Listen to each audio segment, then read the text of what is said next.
사도신경. 나는 전능하신 아버지 하나님 천지 창조주를 믿습니다. 나는 그의 유일하신 아들 우리 주 예수 그리스도를 믿습니다.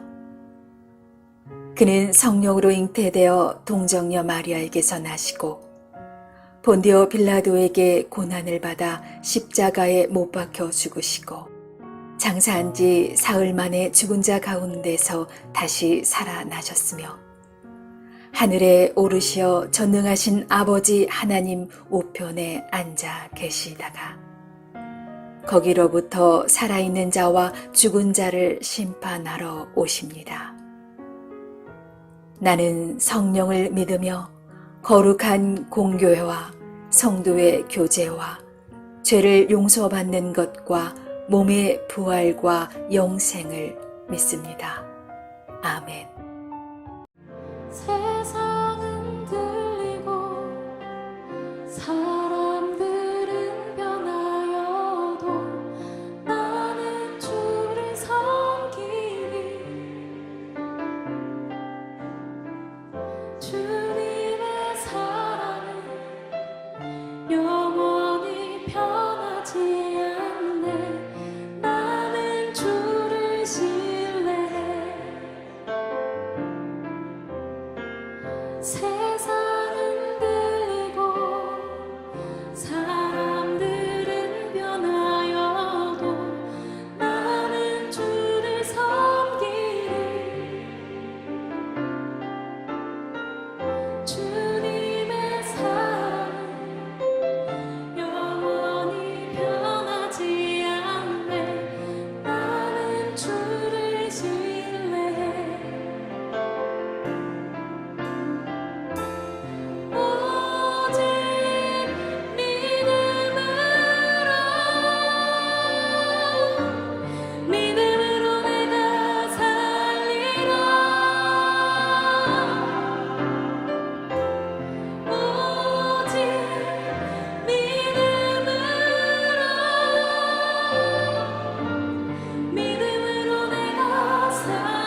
주실래 믿음 흔들리고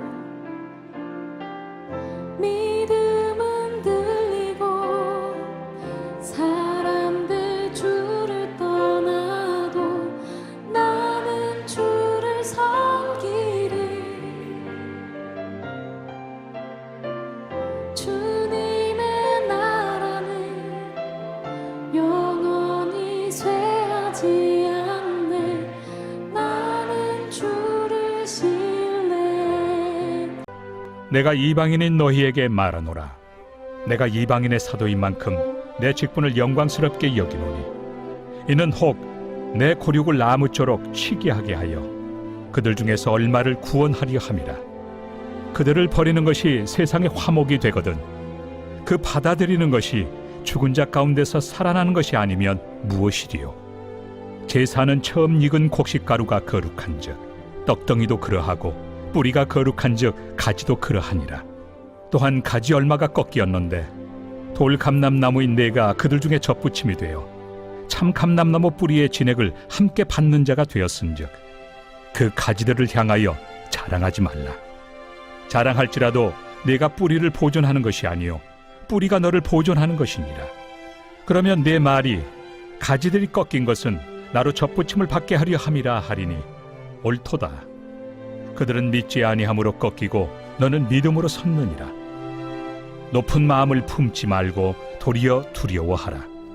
하나님이 원가지들도 아끼지 아니하셨은즉 너도 아끼지 아니하시리라. 그러므로 하나님의 인자하심과 준엄하심을 보라. 넘어지는 자들에게는 준엄하심이 있으니 너희가 만일 하나님의 인자하심에 머물러 있으면 그 인자가 너희에게 있으리라. 그렇지 않으면 너도 찍히는 바 되리라. 그들도 믿지 아니하는데 머무르지 아니하면 접붙임을 받으리니 이는 그들을 접붙이실 능력이 하나님께 있습니다.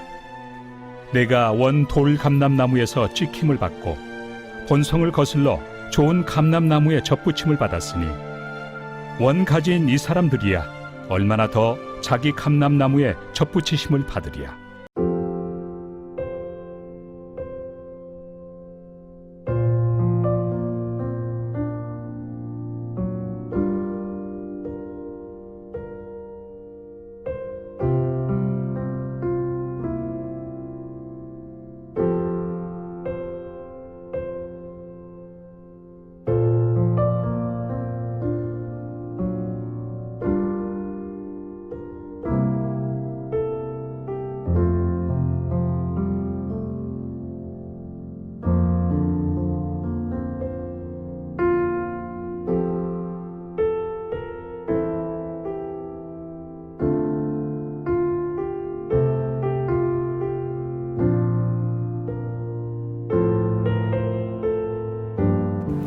샬롬, 새롭게 시작하는 한 주 하나님의 은혜와 평강이 우리의 삶에 넘칠 수 있기를 원합니다. 오늘 함께 읽은 말씀은 이방인에게 미친 구원은 어떤 것인가? 밤사도께서 이스라엘 유대인의 입장에서 논하고 있습니다. 이스라엘의 멸망은 결과적으로 이방인에게는 구원을 이루는 통로로 나타났습니다. 그러나 이로 인해 이방인이 교만해질 필요는 없었습니다. 그리고 또 다른 한편으로 이스라엘의 회복, 그들이 마치 지금 잘려진 가지 같으나 그러나 하나님께서 회복하실 것이다 라는 것을 한 번 더 다짐하고 있습니다. 결국 하나님의 긍휼과 인자는 유대인이나 이방인들에게 동일하게 적용되는 것이기 때문입니다. 당시의 유대인들은 이 자신들이 그리스도를 십자가에 못 박았고 그런데 그 그리스도로 말미암아 이방인들에게 구원의 길이 열렸다라는 사실로 인해서 그렇다면 이제는 하나님께서 자신들을 용도 폐기하시고 이방인들을 더 중요하게 생각하시는 것이 아닌가라고 하는 오해와 그런 불안감이 생겼던 것 같습니다. 근데 이러한 생각은 어찌 보면 자연스러운 것이다 라고 말할 수 있습니다. 왜냐하면 모세의 율법 이후로 이 유대인들은 언제나 하나님의 백성과 이방인 이렇게 이분법적으로 사고해 왔기 때문입니다. 그런데 또 다른 문제가 하나 있었는데 단순히 유대인들만 그런 것이 아니고 일부의 이방인들도 이와 비슷한 잘못된 오해와 견해를 갖게 되었습니다. 그것은 무엇인가? 그러니까 이 사람들은 심지어 하나님께서 자신들을 위해, 그러니까 이방인들을 위해 이스라엘을 폐기한 것이라고까지 생각했던 것 같습니다. 그래서 오늘 그 17절 이하에 보면 가지가 꺾인 참 감람나무에 접붙임 바 된 돌 감람나무 가지는 나무로부터 진행을 받아 그 생명을 유지하게 되므로 자랑할 것이 없다라고 바울사도께서 경고하고 있습니다. 이것은 이방인 신자들을 말하는 것이었습니다. 뿌리가 없는 가지는 존재할 수 없다는 것이죠. 그리고 참 감람나무 가지가 잘려나간 이유 역시, 그러니까 즉 이스라엘이 실패한 이유는 하나님께서 이스라엘을 버리거나 또는 뭐 이방인을 더 사랑하셔서가 아니라 믿음 때문이었다라고 밝히고 있습니다. 구원에 있어서 유대인과 이방인의 차이는 없죠. 오직 한 가지, 믿음이 중요합니다. 그런데 유대인들이 그 믿음을 거부했기 때문이라는 것이죠. 그런데 이방인들도 보면 행위로 구원받은 것은 아니죠. 유대인이나 이방인이나 오직 믿음으로 구원받습니다. 그러니까 누구든지 자랑할 것이 없다라는 것입니다.